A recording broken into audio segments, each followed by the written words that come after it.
Yaimel López, how are you? I'm fine. Thank you for inviting me. My pleasure. For people that don't know you, where are you from and what's the type of art you do? Yeah, I'm from Cuba, from Havana. I was born in Havana. My work since I came to Canada 4 years ago, I started working on memories. So right now my work is based on memories. I'm doing screen printing, some drawings, some animations, but everything is around the memories. That's basically my work is about. Yeah. Okay, and that's like visual arts. It's visual art. I'm a graphic artist. My background is as a graphic designer. I went to the graphic design school in Cuba. So even though I see myself as a designer, my work is I do screen printing, animation, drawings, but I'm a graphic artist. My approach to art is through the graphics art. So yeah. Was that the ISD? Yeah, like the institute, like design. And yeah. When do you do you have any family like artists in your background, like any family related? Not really. I mean, I know that some of my cousins were very attracted to art, so they draw. Sometimes they paint, like many children stuff, but they don't really. They never developed that art side. So it looks like I'm the first one in their family, I guess. So yeah. At what age did you find that? Yeah, I always loved to draw, painting like many children's everywhere. But it wasn't until I was 16 or 17 that I really started feeling like, okay, this is something that I can do as a way of living, as a profession. So yeah, since 16, I was very trying to find a way to develop my skill as an artist. So that's why I went to design school, when I was 20-something. How difficult was it? Like in Cuba, one of my cousins, he was preparing to go into that school. To San Alejandro, which is like a fine arts school. Yeah. And there were classes outside. Like there were people that they will train you to take the test. Was the same for you? Yeah, that's a very good question, because I tried to get into San Alejandro, the fine art school, 3 times, and I failed those 3 times. I made the test like 3 times. I never get into the school, even though I passed the test. But the group of students, the amount of students they were taking was like 30 at that time, and I was the 31, so I never get into the school. But since I was taking classes to develop my skills, when I did the test for the graphic design school, I got the career. So it was quite easy for me to get into the school, the design school. So yeah, it was easy. Yeah, I guess. How many years? It was 5 years. 5 years. And in those 5 years, you're taking classes, but are you also working and making projects for companies and stuff like that? Not really, but in the design school, they treat you as a worker. So one of my friends used to say, and I think that's very important sentence, he say, in the design school, you never go as a student, you go as a worker. So they really push you in this position where you have to develop your skills in order to fit some kind of industry needs. So yeah, you work and develop your skill based on what the industry may looking for once you finish the school. So yeah, it's very important. Yeah, I have seen many artists that they have this procrastination moment where they can finish anything. They start everything, but they can finish anything. But the design school in Cuba, you have to finish something. So it's basically every week you have to come up with this final project. So they have to they send you to do another one. So you really get into this dynamic where you're always working with a deadline as a timeline. So you really have to finish it. So yeah, it's important. Once you finish school, what was next? I went to, when I finished the school, I went to work as a graphic designer for Gente Nueva Publishing House. Very classic model of the, publishing houses in Cuba, because they have been in the industry for many years doing books for children. So I went to work there as a graphic designer, and I really, really appreciate that moment. I was working there for 3 years, I guess. I don't remember, 3-4 years. that was a very important moment in my life because I learned the basic of the industry, the publishing industry was very great moment for me. Yeah, nice moment. Yeah. At the same time, were you also painting and doing other stuff, or you were just focused doing this? I'm very I like to draw, so I always see myself as illustrator. So even though I was working this publishing house as graphic designer, I was doing a lot of illustration work for the same publishing house, and also working with my friends doing some murals. Also independent project, but always painting, based on painting, drawings, illustration. Yeah. Yeah, I remember you, when I met you, the first time I met you is through a friend, another designer, Ramiro Sardoya. And I remember you had like a group, and I just had a conversation last night with my wife, and I was telling how the collaborations work, like how people got involved in the same project, and then one person gets a project and they call the other ones, and it was kind of like a group of creators working together. When I met you, you were more working, I think, like what you say, murals and stuff, more like paintings rather than designing. Yeah. Something happened in my last year in the school, not last year, in my fourth year in the school. I met Ramiro, the common friend. So he was developed this new project called La Ure in the La Calle de Medio magazine. So he invited me to do illustration, but also cartoons for the magazine. So since I finished the school, I started working as a full-time illustrator, but also cartoonist for that magazine. Thanks to that project, I met a lot of amazing people. So when we met, I was very involved in just as a graphic designer, but also as illustrator, painter, and with a big community of creators where we invite each other to different projects. So yeah, I was very active as an artist back in those days. Yeah. And you have also done like film posters and stuff like that, because I remember all that. Like you working on, like, I mean, at that time, and that's what I was telling my wife. Like, you basically do whatever comes to you. It's just like, okay, I can do that. You just do it, right? Yeah. And that's what happened. That was great. I mean, yeah, I have tried to replicate the same thing here in Canada, which I was very active doing posters for films for my friends mostly. So they come to do posters for their documentaries or films. So I was happy to do it. Yeah. Also, I was very connected to the Taller de Serigrafía René Portocarrero. It's a very important place. And they have this policy where they invite different artists, graphic designers mostly, to do screen printing work for them and for any other project. So I was very, very connected to this place. So I had a lot of work through that. I was very active. Yeah. I always have like the memory from Cuba when I was there. I felt that I was always busy. I was always doing something, and I was always writing, and I was working with a filmmaker, and we were busy, but at the same time, I was trying to have something going, like at the same time. Like I always have like a short film, like a script, like some kind of idea that I want to develop with friends, and there was a community that you were able to do so, right? Yeah. So for you, you have been working, designing, painting, and all that. What's your favorite, like, medium? Yeah, that's a good question. I have go through many, moments in my life as a creator. So right now, I'm very focused on develop this screen printing, drawing, combined techniques to create my work. But when we met, I was very focused on create posters, graphic art. So yeah, but right now I'm more into the crafty side of the creation. So I'm doing things with my hand.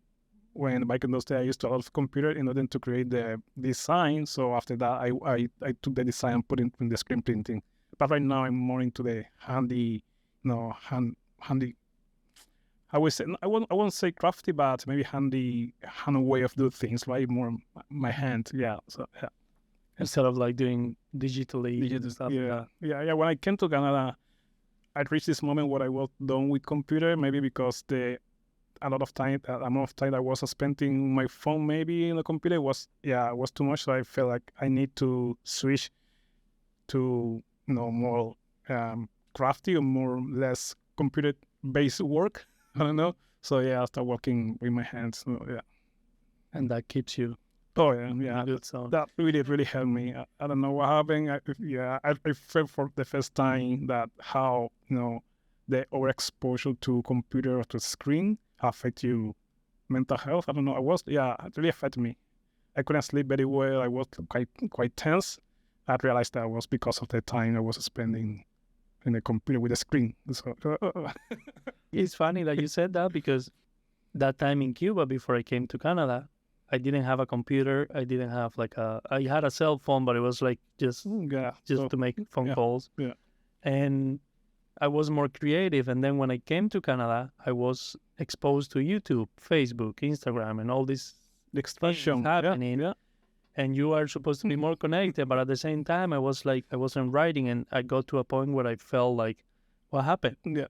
I used to do more with less. Yeah. And now I have all these. Yeah. I can do research. I can do this. And then I got into a personal, emotional crisis. And then I was like, okay, I need to change this. Yeah. And I delete my accounts and I delete all that for a while. And then finally, now I'm able to put aside. And I think it's important, like everybody should have the opportunity, should give themselves the opportunity of putting it aside. Mm-hmm. Because if you don't do that, like I think it will control you forever. Yeah. And it's interesting how many people don't see that. But once you, and I remember this, like when I left Facebook, I deleted Facebook, Instagram, and all that.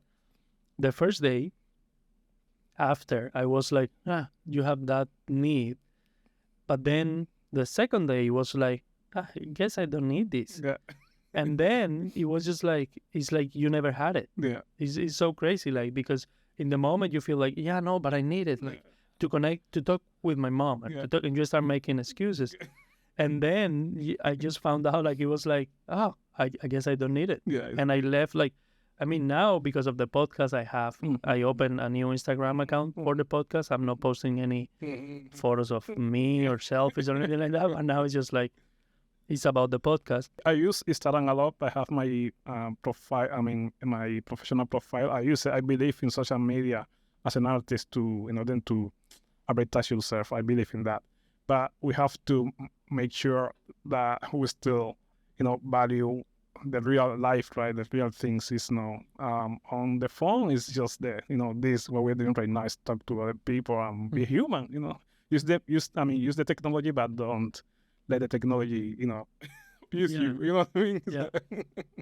What was your experience like moving into a new country, like a new language? I don't know if you spoke English before. How was it? Yeah, my English was very basic, but I had some English, so it wasn't. That was not the scary side. But I have this story. Last week, I was invited to the Vancouver Comic Book Festival to talk with other immigrants about what it is to move to other country as an artist immigrant. And I say that my first week in Vancouver, Canada, was my very first time getting out of Cuba. So I spent the entire week living in a movie, because everything was, the sounds, the street was like in the movies, the way things looks like was in the movie, people walking by me, it looks like in the movies. Sounds silly, but that was my experience. So this is like a movie. I remember one day walking, was on Granville Street. I said, what is this? This looks so unreal for me. The way the bus was coming to me. Stupid things, I know, but it was something different. It was a movie. I was living in a movie. So it wasn't until my very first week here, month here, when I start getting back to who I am. So, okay, the country, this is, but yeah. My experience was similar in the sense that, like, I explained it to everybody. They were asking because the same. It was the first time out of Cuba, the first time on an airplane. And my experience was, like, I would tell them, like, I feel that I have seen this in movies. Yeah. Like, it's not like I have never seen this. I have seen it in movies. In movies, yeah. And that, to me, helped me because somehow it was familiar. Yeah. It was like, I have seen this. Something like this. Yeah. But and yeah, it's interesting. Like, I mean, it is. I think like artists in general, they struggle No, man. everywhere Yeah. because you are doing something that you love, and I mean, there is a lot of sacrifices that hopefully in this podcast we can discuss about it with the different guests I have. But in my own experience, like you have to sometimes work on a Sunday. Oh, yeah. Not sometimes, like a lot of times. Sometimes, like at night, like and you have your 9 to 5 or 9 to 6 or 7 to 7 work life, and after that you keep working on your personal project because it's important to you. And adding to that, the immigration factor is harder because in our country, Cuba, like in this case, we are both Cubans. Somehow, I think most people know how difficult it is, almost everything. But leaving that comfort zone that you are, in my case, I was my mom, my dad, like family. Like if I didn't have some money, I have somebody to go to, and I was kind of like safe. Coming to a new country is a completely different story. Because you don't know, and later you will start finding out like things you don't do, and things you're not supposed to ask, and things like that. And do you have like any story like or something that kind of like shock you? Like, good question. I'm gonna start with this phrase that someone told me once. What happened with immigration is that immigrants don't know what they don't know. So it's basically that you walk on the street, but you have no idea what is happening around you, even though you think you know, you understand. You don't understand anything. So it's funny because my very first very shocking experience here was in my first year. I have this. This is an amazing story because with Ramiro, another friend, we had an studio in Cuba. And one day, a Canadian designer went to Cuba as a tourist, and he saw some of my work there. And he said, "Oh, who's this? Who made this?" And they say, "It's a friend of mine who is living in Canada, in Vancouver." The guy said, "Really? I'm from Vancouver. So I'm a designer. Oh, really? Give me his contact he has to my friends." So when the guy come back to Vancouver, he called me. He said, "Oh, I saw you work in Cuba. Do you want to work for me?" I said, "Sure." So yeah, that's so funny. I got my very first job as a designer in a nice studio. Thanks to my friends in Cuba. But I won't say that guy, he's an amazing guy, he's a really nice guy, but I started working with him without any paperwork. I was legal in Canada, but he didn't make me sign up any papers. So I was working as a contractor, but not really. So after a couple of months working there, things started getting weird around the relationship between me and the guy. So I ended up, finishing there was okay, I can't working for you anymore because the payment wasn't regularly, so it was kind of, weird situation. So he said, okay, this is not what I want for me. And that was the very first experience as an immigrant. I was like, okay, this is, I won't say everybody do that, of course not, but some people take advantage of immigrant. That's the reality, that's my experience. And that can happen to you, right? As a designer, as an artist, that happened. So there was understand like, okay, this is something that may happen as an immigrant, and I have to learn how to navigate the situation and try to, make things more clear since the beginning. Because in Cuba, we decide, okay, if I call you to work with me, we are more into the, okay, let's do it as a friend and trust your work, right? It's a voice or, voice-based contract most of the time. When you move to Cuba, which is different way of do things, system to Canada, which paper are important, the signature are important, and you don't see that since from the beginning things happen. Yeah. So I learned my lessons. Okay, next time I have to make sure that we both sign something, paper, and everything is clear from the beginning. And what are you doing now? Right now, I understand what is to be an artist here, because in Cuba, we are, I won't say dreamers, but we are kind of naive because it was, okay, I'm an artist, I'm not do anything else. Because as an artist, this is what I have to do. But coming here, I understand that, okay, as an artist, you have to develop your work, but you have to do something else because you need to make money. I mean, life is expensive, right? So right now, I'm doing a little bit of everything. I'm doing graphic design. I'm working for this publishing. We say print shop. It's a big print shop. But also working as a landscaping artist. I'm doing landscaping work, what I never in Cuba imagined to do. I mean, if you in Cuba say, are you able to go to go to the countryside and do some landscaping? Was no, that's not for me. I'm an artist. I'm not here. I do it, You're still an artist? Yeah, I'm still an artist. So yeah, that's what I'm doing right now. I'm proud of that. It's okay. This is what I have to do in order to keep my working, moving. So I will do it. Why not? So, yeah. The interesting part with that is like you meet people. You gain other experiences that maybe if you stay in that bubble, like I'm an artist, like you might not meet new people. And develop your skills and everything happening in life is work for you. You know what I mean? So at the end, it's experience. It's good. Ramiro Sardoya, our friend, he told me once, like people tell you, like there's one train that you need to be ready for that train. It's like he said there are many trains, meaning many opportunities in life. You just have to be ready. Yeah. You have to prepare yourself. While there are no trains. But when the train gets there, you have to be ready to jump in. And if you miss that one, there is another train coming, and you just have to be ready. You have to be ready. And that's what I apply in my life. He also told me once, he was complaining to his dad. Okay. Ramiro Sardoya's dad is also a painter. And Ramiro was complaining to his dad, like, in this country, there is no opportunities for young artists. Like, there is always the same established older people. They are the ones that have their job, they work in the galleries and all that. And he was complaining, and his dad told him, that's what he told me. His dad told him, like, okay, what is your work? Like, what do you want to exhibit? Like, and he was like, no, but like, that's not the issue. Like, the issue is they don't let the new ones, like, show their job, they work. And it's like, okay, but where is your work? Like, you're just talking what they don't let you do, but you haven't done the work. And that's another thing. Like, I was like, okay, I have to do it. And that's like the imposter syndrome.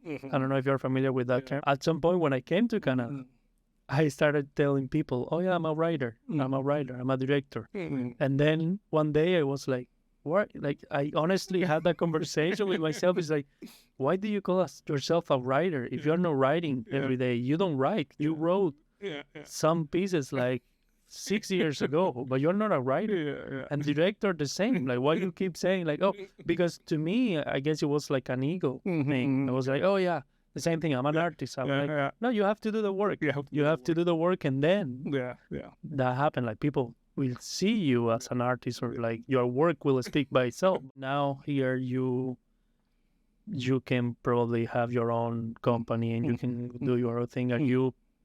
Is that in your radar? Are you planning to do something like that? Maybe. Right now, I'm working this artist book. It's gonna take me by the end of the year to finish it. But after that, I'm having some discussion with some curator, a friend of mine. Her name is Cristal Parabu. He's a very good curator.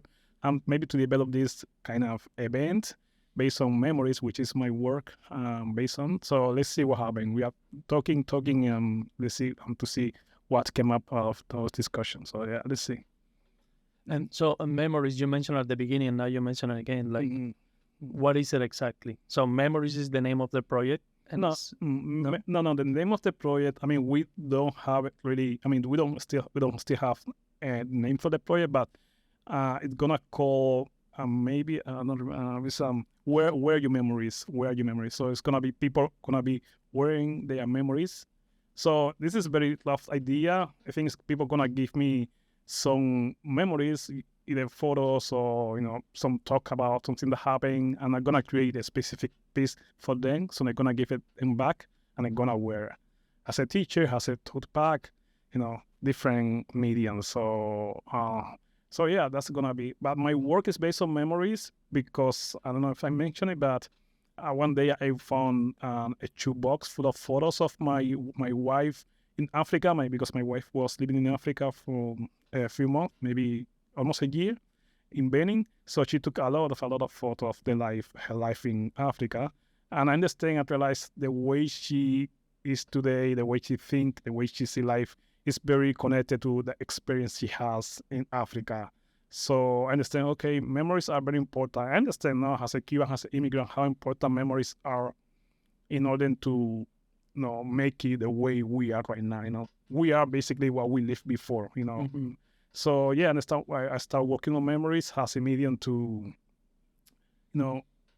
give another moment, another opportunity to those past moments, bring to life these days and make it alive again, I guess. So what I do is I work with photos. My current work is based on photos. I took many photos, and I put it together in my final work. So yeah, it's like a collage, but not really. But based on those photos, I draw, I paint, and doing a screen printing and put them together in a piece of work. So yeah, that's nice. That's awesome. And this is gonna leave. I mean, this is something that is happening, and you would be giving it back to people, and then that's it, or there would be a moment where everybody will bring that together and just maybe have. Yeah, the idea is to make it like a big party or big event where everybody's share those memories, their own memories based on, made by me. So yeah, let's see what happens. This is a very rough idea. We're still working on on the project. Find the funding. It's not funny, but once we get it, we're gonna start working on it. It's maybe for the next year. Sounds interesting. If you need memories, let me know. And yeah, no, you're gonna be back. I can have you. I can give you some memories. Yeah, we need people. So that's a good idea. The idea is to bring many people as many people as possible. So yeah, try to make it like a big. So let's see. That's some idea. Let's see what happens.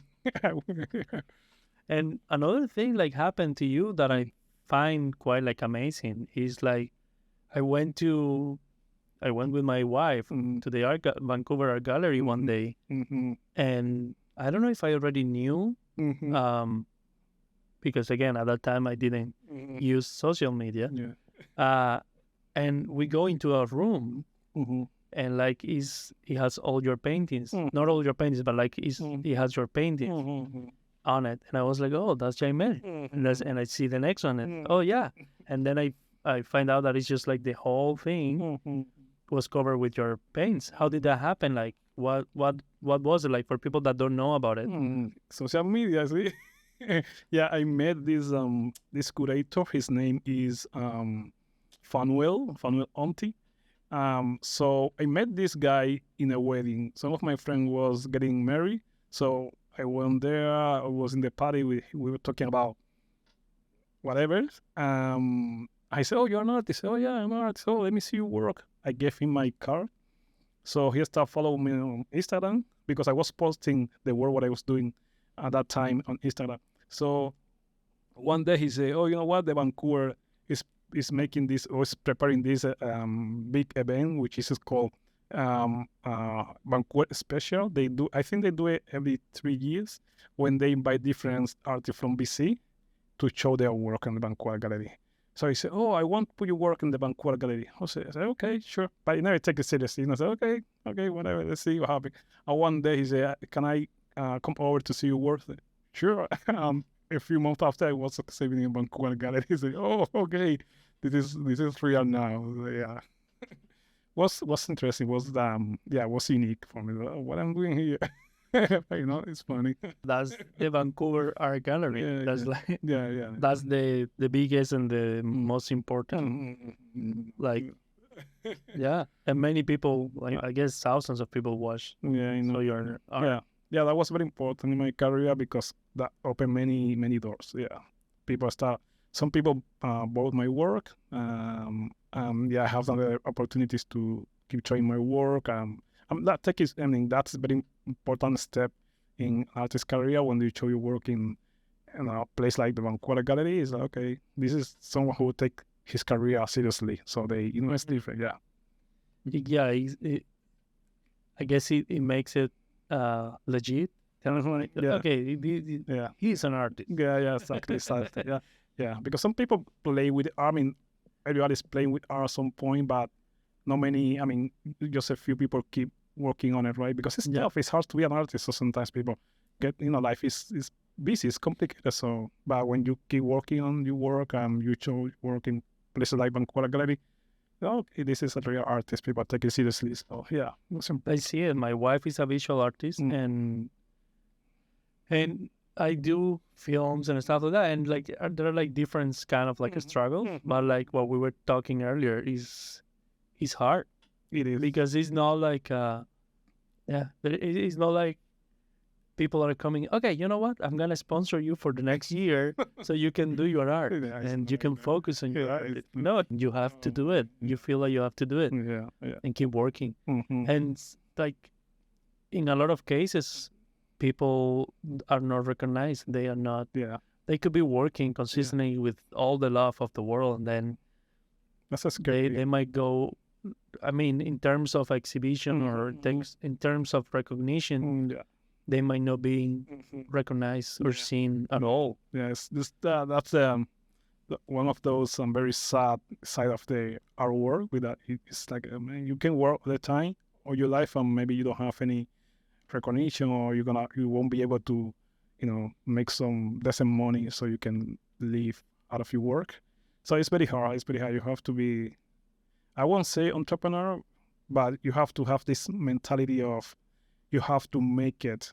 You have to push your work. It's not you can't wait until someone came up and say, I'm gonna give you this money, and no, it's up to you. You make it possible, make it. So you have to, understand how difficult it is. So you start working on make it easier for you at some point, try to make some good sales, show your work, have some recognitions as an artist. Yeah, it's about that. It's tough, but it is what it is. Yeah, I like what you say. You have to see it in a way as a business somehow, because you have to push it and you have to make it visible, and you have to make sure that people are seeing what you want them to see. I work hard. Like, I mean, when I'm making a project or anything, like, or I have seen other people, and because I wasn't using by choice, I wasn't using social media, a lot of the time the films would play in a few festivals, and that was it. And it's hard to see something that you work so hard for, then it's just like, it doesn't, it kind of like it stays there. Not everybody has like the means to hire a company to promote your art or something like that. So you have to do it. That's another side of the artist's life. Yeah, there is this advertising on YouTube that is getting me crazy because it's every second. But this is guy who is promoting his own I would say classes of art classes. I say that be an artist is they say be an artist is not think out of the box, but create your own box. So it's about that. You have to create your own space and push your box and try to go as far as you can as an artist. But you have to really push. There is no other way. It's stressful. I know you get frustrated, but you're an artist, so it's about that, right? You have to get creative. You have to use it and push it. After creating your art, you have to get more creative and see how you can sell your art. Yeah, exactly. So it is what it is. Unfortunately, that's the rule of the game as an artist. So what else? Do you have a studio where you work at, or like you do it at home? Like right now, I'm working. I mean, we've been working from home since I came here. So I decided to work from home because it's expensive to get in a studio. So I said, okay, that money I'm gonna put in my art supplies. So I set up everything at home in the way I can work. So yeah, it's it's good. Yeah, I like work from home. Maybe one day if I decide to go bigger, with my format, things like that, I can, I will try to get in a studio, but right now working from home is fine. And it's fine. Yeah, it's fine. Do you have a room for yourself? Like it kind of like a... the living room is my... Okay. So I have my desk in the living room, but it's desk, but at the same time it's my screen printing table. I have my clamps there, so I put my screen, print, I take it off. I use it for other stuff, so it's basically multi-purpose space. Well, I like That's it. nice. Yeah, you're optimizing the space. Yeah, you have to. Vancouver out too. What inspires you? I mean, as I said before, right now it's memories, but also, I would say, the vulnerability of see myself as someone who is an artist, but also is an immigrant, someone who has to keep pushing. So I don't have time to. I mean, when I feel down, I put myself up and keep pushing. I have to. So yeah, it's always like that for me. And do you work? Do you have like a time that you set, like, oh, I'm gonna work from 9 to 4, and that's it? Every day you show up and do that, or you're more like loose? Yeah, since I'm working many things right now, I'm basically doing my work on Tuesday and Wednesday. It's days that I focus on do my work, because Monday, Thursday, and Friday I'm doing a lot of work, the landscaping and also the print shop. So yeah, Tuesday and Wednesday is basically what I do my own work from morning to afternoon. Basically, it's just maybe 5 hours working on it. So yeah, it's enough. Yeah. Does that work for you? Like, is that your ideal? No, my idea is to work on my work full time, like every day, develop other projects, but based on my own work. But yeah, since I do other stuff, other work, I just work on Tuesday and Thursday. So it's perfect. Yeah, it's good. I also drawing a lot. I mean, I have this routine when I always drawing every night. By watching TV or before go to bed, I also spend like a few minutes, maybe half an hour drawing, but random things, nothing to focus. It's just whatever, and that's good too, because keep me, even when I'm not working on my work, I'm still doing things with my hand, which is what I love the most. So yeah. Like, what would be your ideal scenario in 5 years, 10 years? How do you like Vancouver? Let's go backwards. Okay. How do you like Vancouver for a place of living? I mean, sometimes as an artist, I feel like Vancouver is kind of slow. I would love to see more the Toronto vibe in terms of art scenario, but Vancouver is okay. It's a nice place to live, I have to say, even though this theory about people very cold or blah blah. But I think it's not just Vancouver. It's just the way people are.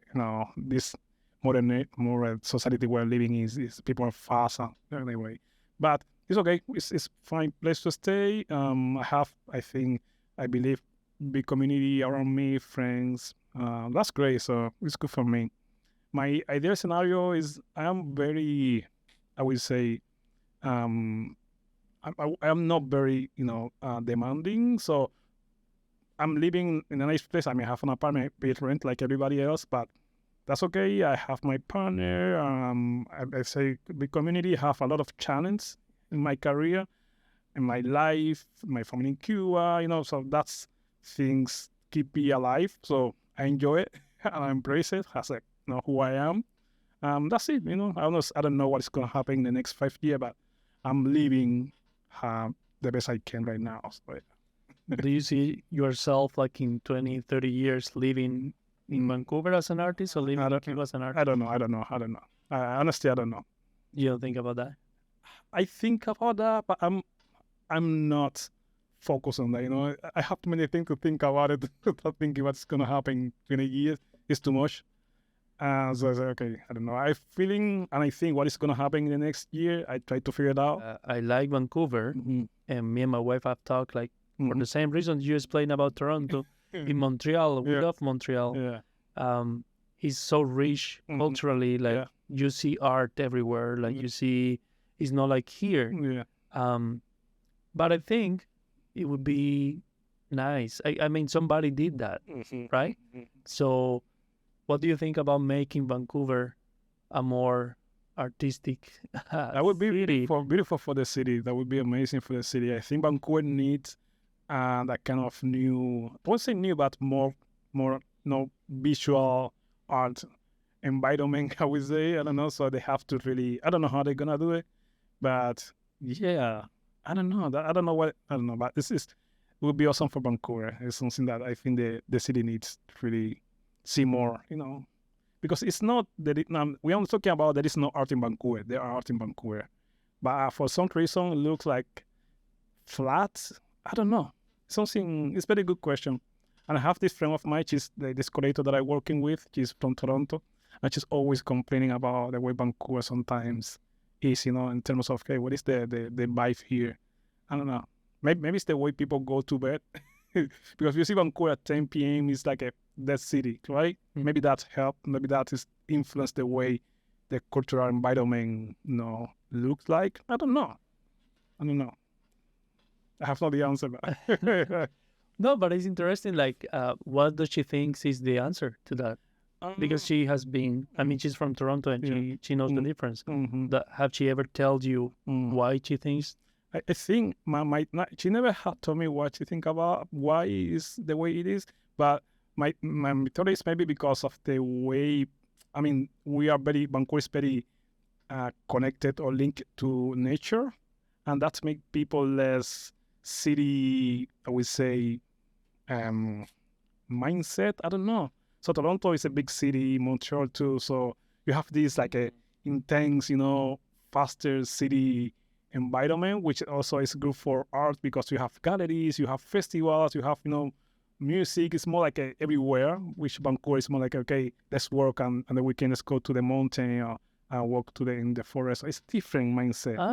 Right? That's interesting. I have never thought of that. Yeah, it's a different mindset. So, okay, right. Because here the escape from the city is going to the mountains or to do that kind of activities. Yeah. In those cities, I guess the escape, the concrete jungle is going into the art scenario. So it's art like scenario. So my life there. That's really interesting. Honestly, I have never thought of that. Because I mean, it's the same country. It's the same. When you go to Montreal, that also happens. Like you see, like at 11 p.m. Like Montreal, I was in Toronto once, like for a couple of hours or like for a few hours, but in Montreal I have spent more time, and you see the life. Like even when it's like super cold in the winter, you see people out, and people going to concerts and people doing more things. Like we're here. It's different. It's not as you don't see that many people doing that. But that's a good point. Nature.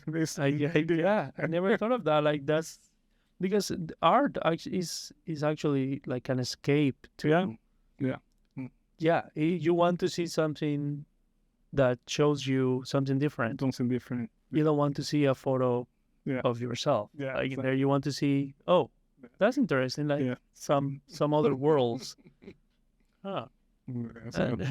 That's Vancouver thing. But like I think I saw like one of the things that I like about Montreal is like you see murals everywhere. Here you don't see as many. I was really happy when they on Main Street and Broadway.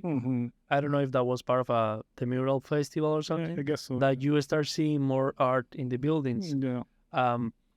Would you be interested in doing that if somebody calls you and say, hey, like, we have this big wall here? I would love to do it. I mean, 2 years ago, I was painting a few planters. It was 5 planters in the Strathcona area. The Hoga Hallins, because I was invited for the Miller Festival, thanks to this curator that I'm working with, to do this planters. So I was painting 5 planters. But I would love, if I was invited to do a mural, I would love to do it. Yeah. It's a big challenge, but why not? I would say yes to the challenge. Do you feel like when you're creating something like that, let's say when somebody asks you, hey, you know what, I want you to do this. This is, I like this style, or I saw this painting of yours and I would like to have that in here, and they commission you, they pay you whatever amount of money for that, you're happy, you do it.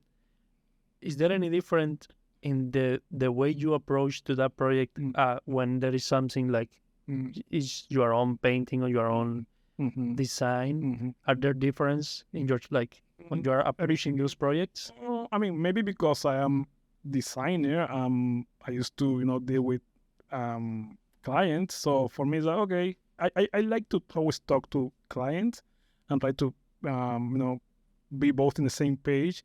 Okay, if he needs or the client needs something specific, I try to, make it possible. So I don't have any problem with that. It was good to, I believe it's good to, as an artist, to learn how to, talk to other people and try to make something that they feel good about it. It's great. It's great. Yeah. So a mirror is something that many people will see.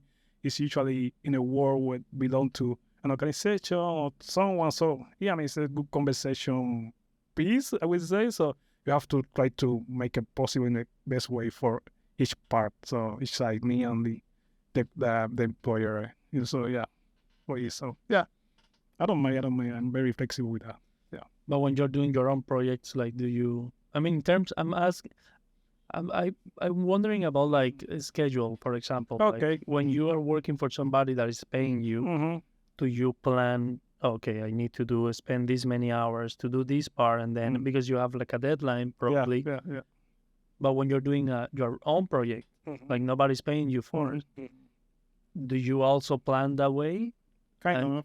You kind of like set like a deadline. Oh yeah. See, I try to always finish things. Yeah, I hate to have things like, okay, I will finish when I can. No. I need to start something and finish it. Maybe because of the design thing, because I really plan, step by step. I'm flexible when it's my work, of course, but I'm trying to be as organized as I can. Yeah, when I'm working, I'm very organized when I'm working. So yeah, it's important to finish.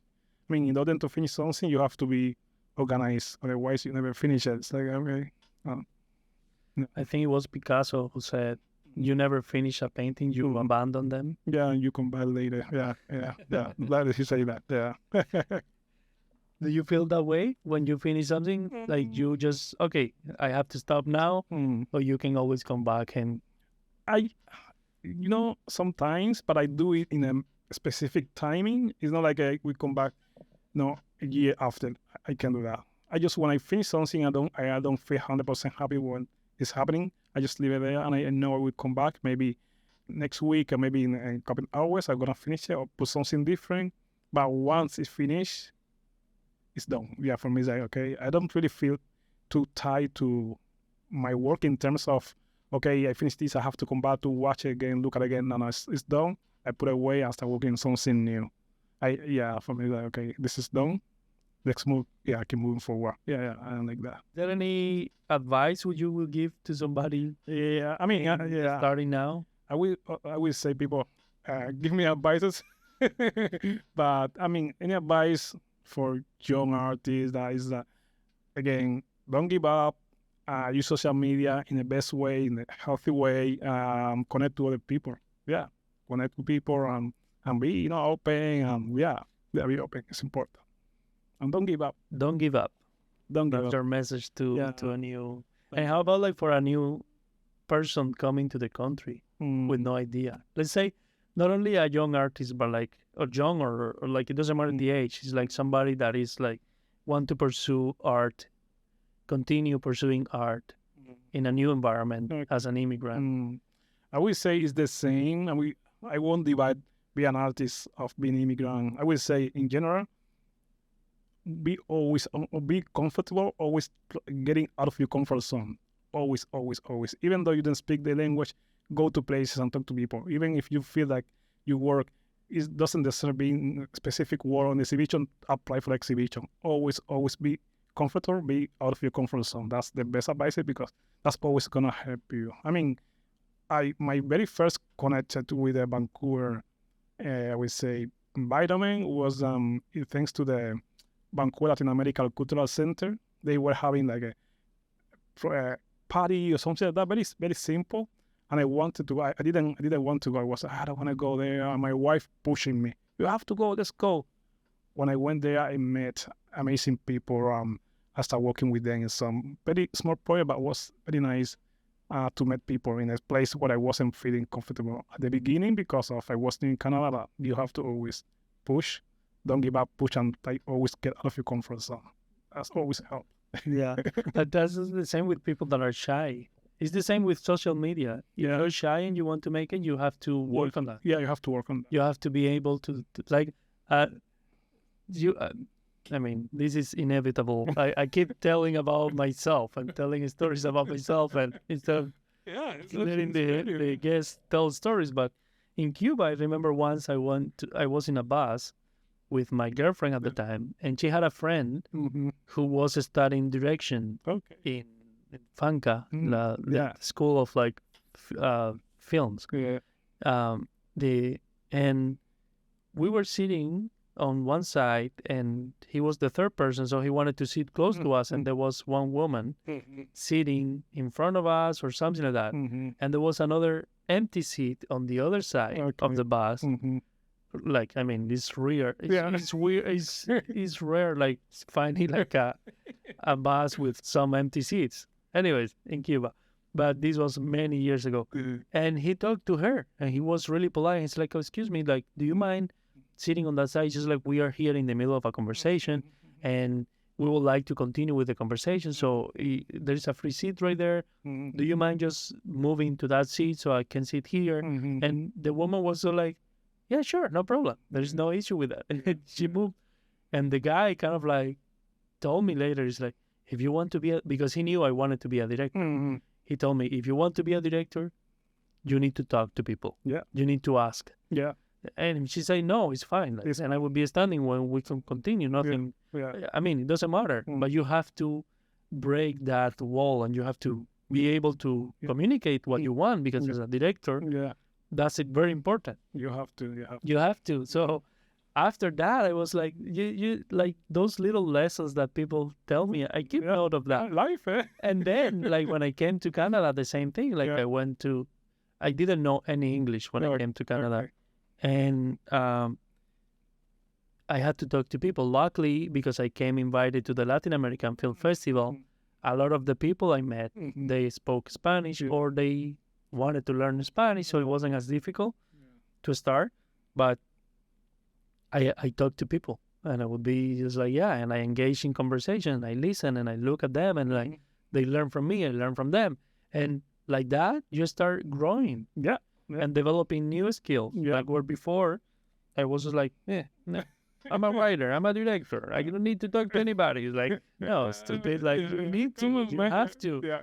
And now I try to be a social and because those opportunities, like, again, you don't know who you are going to meet. And it's about that. It's about connection. It's about like the people you met in the industry that eventually they might be the ones that will hire you because they like you. And that happens. Like my first job, you were telling your story, and my story, I met like on my third day in Canada, I met two directors at a party from the Latin American Film Festival, and we were talking and talking. They were so excited. And then, as soon as I could work, they told me, "Hey, we have this project. Like, we need somebody that speaks Spanish." And it was like, "Oh, yeah, I can do that."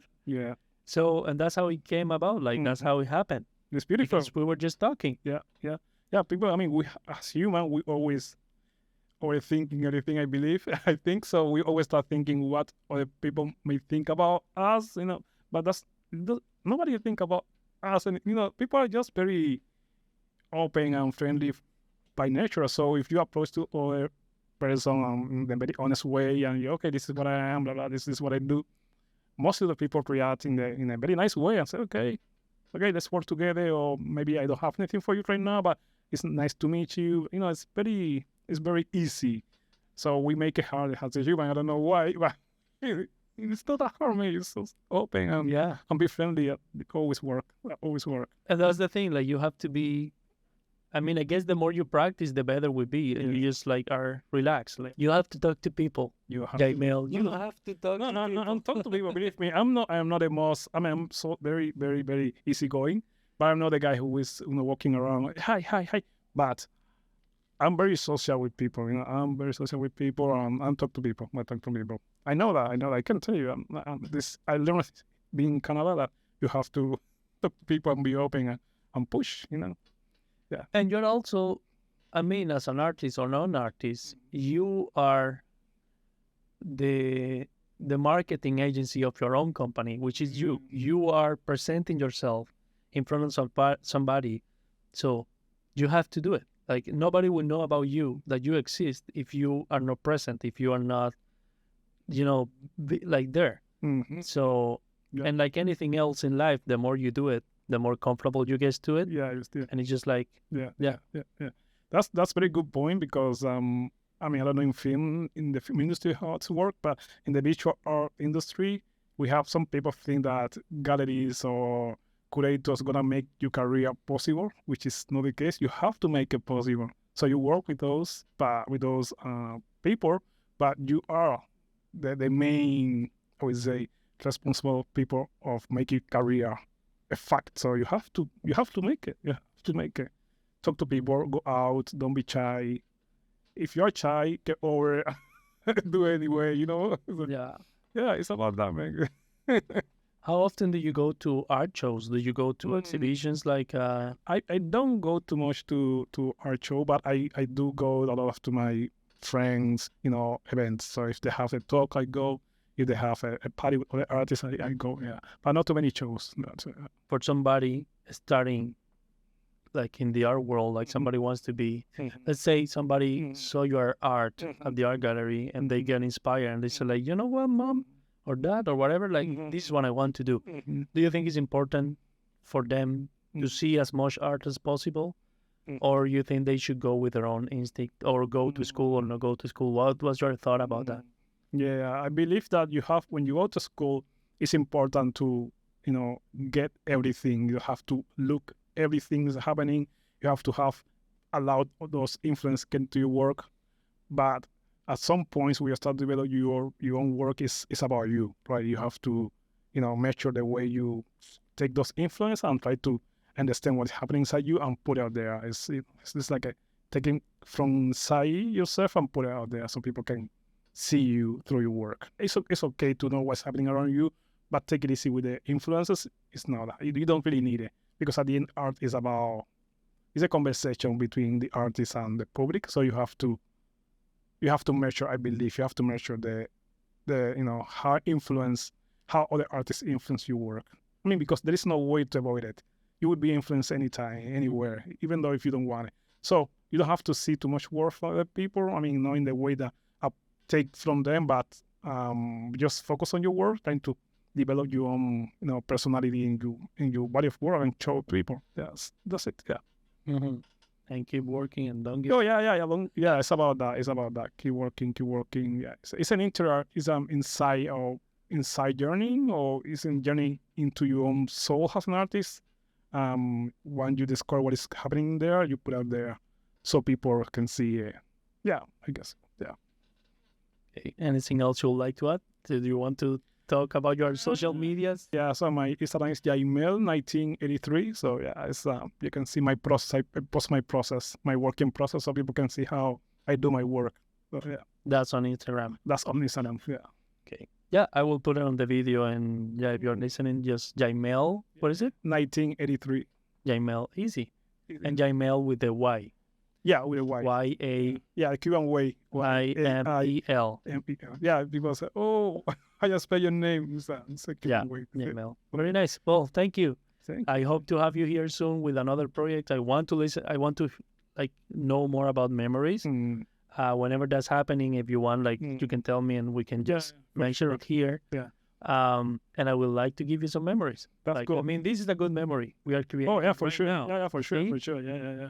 Yeah. We're gonna. Yeah, I would love to come with this curator so we can have like a nice conversation, and that would be awesome. Yeah. Absolutely. Yeah. Just good. like let's make it happen. Okay. Cool. Yeah. Thank you for having me. This is amazing. I like it. Sometimes it's a work in progress. We are still working on it. Like, but I think the right intention is there. I think the purpose of the podcast is happening, which is talking with people that I find inspiring. Because I ask you that question, what inspires you? And to me, what inspires me a lot of times is seeing other people doing the work, because that's a constant reminder. Like, yeah, you have to do it. This is a race. Like you have to. I mean, you have to show up and you have to do the work. If you don't do the work, you can talk to as many people as you want. That it won't happen for you, my friend. So, yeah, thank you for being here. Thank you for being so inspiring. Thank you. I'm happy for the things that are happening for you. And yeah, Let's keep moving forward. And don't give up. We are not giving up. We are continuing working on this, and hopefully one day Vancouver is gonna be. They will call it the city of the arts. Like people from Montreal, from Toronto, from other places around the world will come to Vancouver to see art. Let's make that possible. Yeah, we're gonna make it possible. Thank you very much.